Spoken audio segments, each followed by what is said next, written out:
هل فعلا الشخير بيعمل مشاكل بين الزوجين وارتفاع ضغط الدم وكمان خنقة أثناء النوم؟ الليزر هو الحل.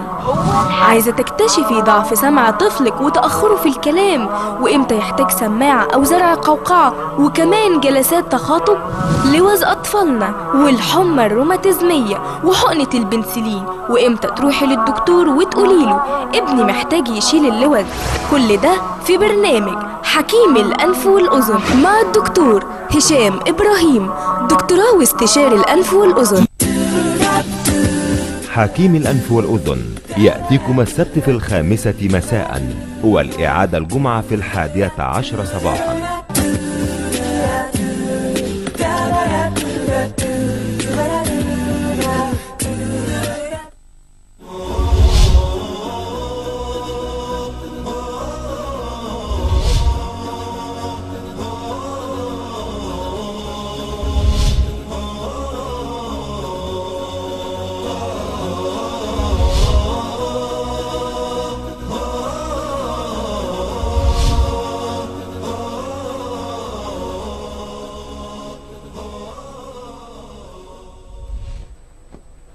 أعزائي المشاهدين، السلام عليكم ورحمة الله، وأهلا ومرحبا بكم في حلقة جديدة من حلقات حكيم الأنف والأذن. دايما طبعا كالعادة بفكركم دايما بمراكزنا، مركز شارع 85 شارع السودان، وعندنا مركز مهم تاني جدا في الشيخ زايد في الميديكال سنتر اللي هو توين تاورز، إلى جانب طبعا مراكزنا المنتشرة في جميع المحافظات. عندنا طبعا في الوادي الجديد في الداخلة، وإن شاء الله على فكرة إن شاء الله الوادي الجديد أنا رايحها بإذن الله الأسبوع ده يوم الأربع والخميس إن شاء الله. بيجهزوا لنا الحالات، بيجهزوا لنا العمليات، وبنروح أربع وخميس نكشف ونعمل عمليات إن شاء الله. الأسبوع اللي بعده بإذن الله يوم الاثنين هكون في الأقصر، ويوم الأربع بإذن الله هنكون في أسوان.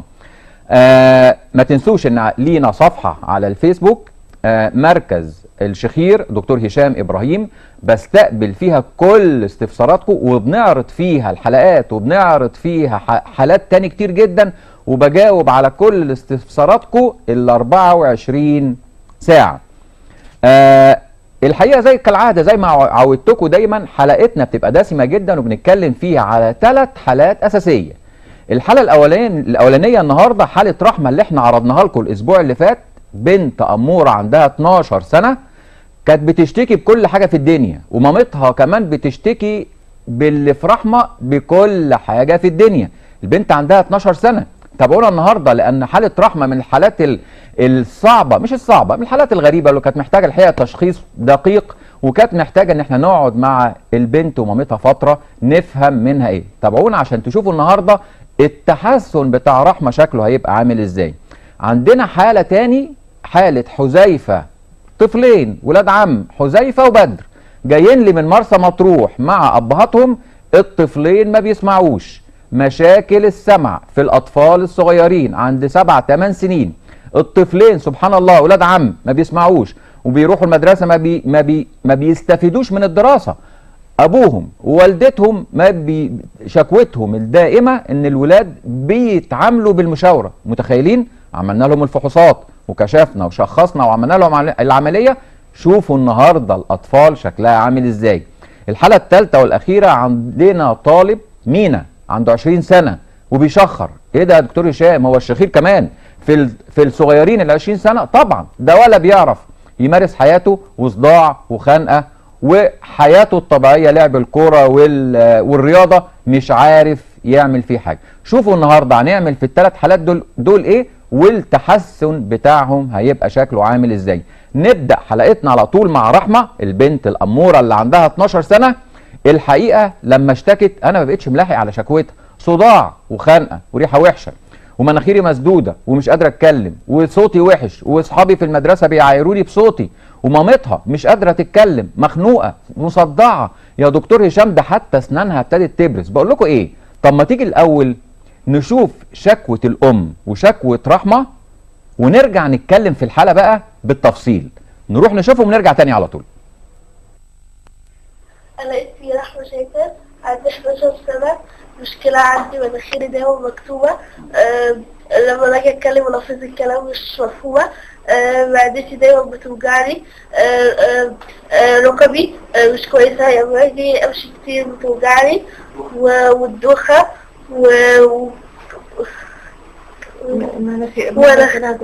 ملفظ الكلام عندها دايما مش مظبوطة، مخارج الكلام. بالليل طبعا حتى شكل بقها ما بحس انه شكله مش مظبوط. رحت بيها لدكتور السنان، قال لي مفيش عندها مشكلة في التقويم خالص، هي ممكن تكون مشكلة في الجيوب الأنفية، هي اللي هتبدأ بعد فترة يحصل بروز فك عن فك. فطبعا ده برضه خوفني، مع ملاحظة انها كل ده مع الكلام، مع طبعا تعبها بالليل في التنفس وفي النوم، ودايما تقوم تشتكي من زورها الصبح ومن مناخيرها على طول، دي مشكلة دايما. فجينا للدكتور هشام ابراهيم وكشف عليها وعمل لها منظار، وقال لازم تعمل عليه ان في اعوجاج في الحاجز الانفي وفي لحمية وفي اللوز. فجينا عشان نعمل العملية عشان ربنا يسهل. شفتوا قد ايه كم المعاناة اللي فيها رحمة؟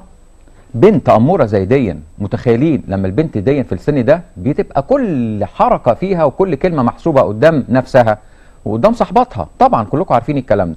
شفتوا قد ايه مامتها بتشتكي من حاجات حتى البنت نفسها ما كانتش واخدة بالها منها. اقول لكم على مفاجأة، ان الام دي طبيبة، والام دي طبيبة وقعدت ب 12 سنة بتلف ومش عارفة الطفلة او بنتها عندها ايه. الحقيقة رحمة جات لي من الحالات اللي قعدت اكشف عليها الحقيقه زي ما بيقولوا كده بتأني، وسمعت كل شكوى كبيره وصغيره. ريحه وحشه في زورها، ريحه وحشه في مناخيرها، معدتها اللي بتوجعها، وجع في ركبها. كل شكوى من دول بيبقى ليها عند الدكتور الحكيم ليها مدلول كبير جدا. اول حاجه عملناها لها الحقيقه كشفت عليها عادي جدا، فتحت بقها، شفت مناخيرها، لقيت طبعا في عوجه جامده جدا في الحاجز الانفي. الحاجز الانفي يا جماعه النهارده بالذات رحمه انا جايبها عشان دي عندها 12 سنه. كتير جدا بيقولوا ان الحاجز الانفي اولا بيرد مره تاني، نتائجه ما بتنفعش وعملياته بتفشل، وكمان ما يتعملش قبل 16 سنه. انا في كل ده موافقكم على حاجه واحده بس، ان هو ما بيتعملش قبل 16 سنه. ليه؟ لان شكل الوش بيفضل يتغير لغايه 16 سنه، فاحنا بنفضل ان هو يتعمل بعد ما الوش ياخد الشكل النهائي بتاعه نبتدي نعمل حاجز انفي. ولكن هنا بقى فكره حكيم الانف والاذن. حكيم الانف والاذن ما هواش فاتح الكتاب وبيقرا وبيسمع ويعمل عمليه، لا ابدا. حكيم الانف والاذن قدامه حاله، 100 حاله، كل حاله مختلفه عن الثانيه تماما، وكل حاله ليها علاج مختلف عن الثاني تماما. فعندنا النهارده حاله رحمه. المنظر اللي انا شايفه ده، انا ما اقدرش استنى على رحمه كمان 4 5 سنين لغايه ما تتم 16 17 سنه اعمل لها العمليه. ساعتها هتكون لو خدت بالكم الام الشاطره دي بتقول ان هي راحت لدكتور الاسنان وقال لها ان شكل الفك ابتدى يتغير نتيجه مشاكل في الانف. انا لو استنيت على رحمه دي لغايه ما يبقى عندها 16 17 سنه هتجيلي عند 16 17 سنه هعمل لها العمليه، لكن شكل البق بتاعها بالاسنان بتاعتها بالفك بتاعها هيبقى خد شكل سيء جدا بارز، وهتبقى عندها بنسميها ديفورميتي او بنسميها تشوه في شكل الوش. هل انا بقى كحكيم مش كطبيب او كحكيم فوق الطبيب، هل انا كحكيم انتظر لغايه ما يحصل كده ولا اعمل لها العمليه بتأني زياده وبحرص زياده وبدقه زياده؟ وهتشوفوا ان شاء الله نتيجه شكلها عامل ازاي. عملت لها طبعا اول حاجه الكشف العادي، لقيت عندها لوز، ركابها تعبانه، عملت لها فحوصات النشاط الروماتيزمي، بدايات نشاط روماتيزمي، ريحه وحشه في بقها، عندها مشاكل في المعده بسبب اللوز، عندها مشاكل في ركابها بسبب اللوز. شفتوا بقى موضوع كل حاله عباره عن حاله مركبه ازاي. الحاجز عامل سدة انف، عامل تغيير في الصوت، عامل صداع، عامل بلغم، عامل ريحه وحشه، عامل مشاكل في الودن بتطقطق وسمع مش كويس، عامل صوت وخنفه مع اللوز المتضخمه مع طيب المفاجاه ان انا بعد ما جيت بقى اعمل لها منظار عشان اطمن كمان على المنطقه ما خلف الانف، وجدت ان في لحميه. ودي كانت الحقيقه المفاجاه بالنسبه لي، لان لحميات الاطفال الكبار مختلفة تماما عن لحميات الأطفال. فدي كان عندها لحمية من صغرها، للأسف ما اتعملتش، وللأسف اللوز ما اتعملتش من صغرها، فابتدت تتضخم وقفلت مناخيرها وقفلت زورها، وإلى جانب قفلة الأنف بسبب الحاجز الأنفي. عشان كده أنا بقول دايما إن الحكيم الشاطر هو اللي يشخص، هو اللي يوصل بالتشخيص للتشخيص الصح، وبعد كده العلاج ما أسهل العلاج بالتليفون العلاج. طيب ما تيجي نشوف كده اوضه العمليات واحنا بنعمل العمليه الرحمه، وهفرجكم بقى على زي ما بيقولوا ايه بقى الخطوط الحمراء بتاعه الدكاتره، الخطوط الحمراء بتاعه اوضه العمليات. جوه اوضه العمليات شكلنا عامل ازاي، بنتصرف ازاي، التيم بتاعنا شكله عامل ازاي، العمليه اتعملت ازاي. نشوف حجره العمليات ونرجع لكم مره تاني. الحقيقه انا عايز اوريكم اوضه العمليات بتاعتنا. احنا بنعمل عمليه رحمه، حاجز الانفي واللحميه واللوز رحمه. طبعا معانا الاستاذ التخدير دكتور صبري، طبعا هو اللي نايم الحاله زي ما انتم شفتوا في الاول خالص. ومعانا طبعا المساعد بتاعي محمد.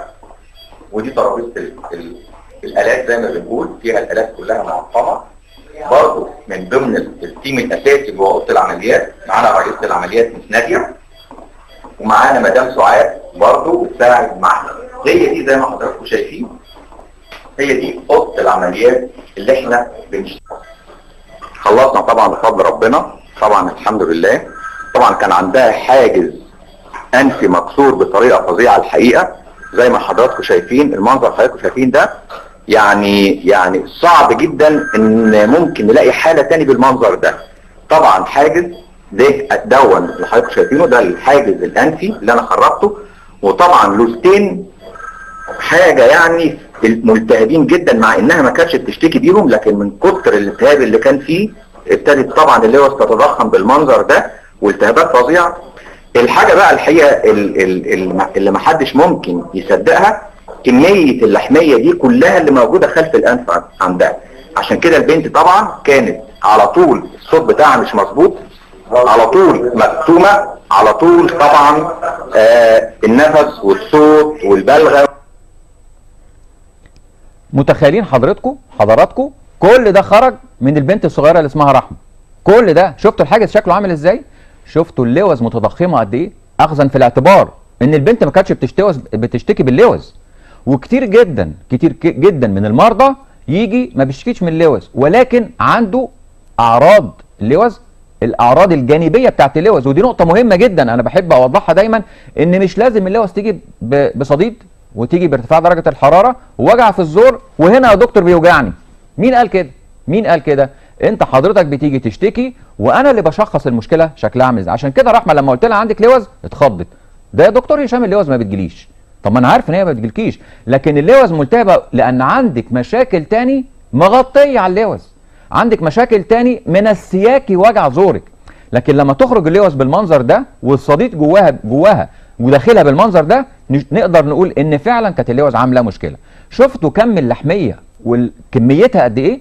تخيلوا البنت الصغيره دي لما تبقى كميه اللحمه دي كلها موجوده في منطقه خلف الانف، تتنفس ازاي بالله عليكم؟ صوتها هيبقى عامل ازاي؟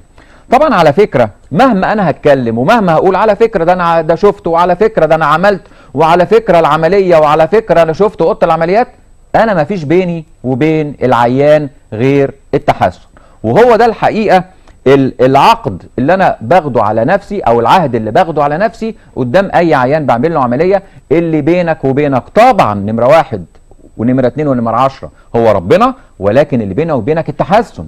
بيني وبينك التحسن. عملت لوز، عملت لحميه، عملت اي حاجه بتتعمل، بتيجي بعد العمليه اقول لك سؤال واحد: الاخبار ايه؟ التحسن شكله عامل ازاي؟ عشان كده اللي بيني وبين اي عيان هو تحسنه بعد العمليه. طب ما تيجي نشوف صوت رحمه شكله عامل ازاي، ضحكتها شكلها عامل ازاي، ابتسامتها شكلها عامل ازاي، حالتها النفسيه شكلها عامل ازاي، والدتها شكلها عامل ازاي. نشوف ونرجع لكم مره تاني. الحمد لله بقالي اسبوع من العملية وبقيت كويسة، وبقى بقيت اتنفس احسن، مفيش وجع مفيش دوخة، والنفس بقى كويس، ومنافذ الكلام بقت تتفيه، وبقى صوتي احسن بكتير من الاول. وانا بشكر ربنا على الحمد. بعد العملية بحوالي أسبوع تقريبا أنا دلوقتي بقيت سامعة رحمة، لقيت الحمد لله بالليل كان بيبقى فيه صوت وهي نايمة، حاليا دلوقتي ما بقاش الكلام ده، الكلام بقى باين أحسن، لأن طبعا الشكوى اللي كانت بتشكي قبل كده ما بقتش موجودة، فالحمد لله إن هي بقت بالحالة ديت وإن شاء الله تتحسن بعد كده. شفتوا حضراتكم اولا هي كانت قاعده مبتسمه، المره اللي فاتت لما كانت قاعده بتضحك او فاتحه بقها كان سنانها باينه، او خلينا نتكلم باللغه الدارجه الضبه بتاعتها كانت باينه. النهارده بعد ما النفس بقى داخل خارج كويس قوي، قفلت بقها، ابتدى النفس يبقى كويس، الابتسامه بتاعتها بقت ظريفه. شفتوا قد ايه صوت البنت شكله بناتي؟ اقولها مره تاني، صوتها بقى بناتي. شفتوا مامتها والدتها كانت سعيده قد ايه وهي بتقول ان البنت اتحسنت، البنت بقت كويسه، بقت تنام كويس، صوتها كويس. على فكره كتير جدا يكلموني في التليفون يقولوا لي يا دكتور هشام احنا بعد العمليه لما حد بيكلمنا في التليفون ما بيعرفش صوتنا، بيفتكرونا واحد، بتفتكرني حد تاني لان صوتي اتغير تماما. طيب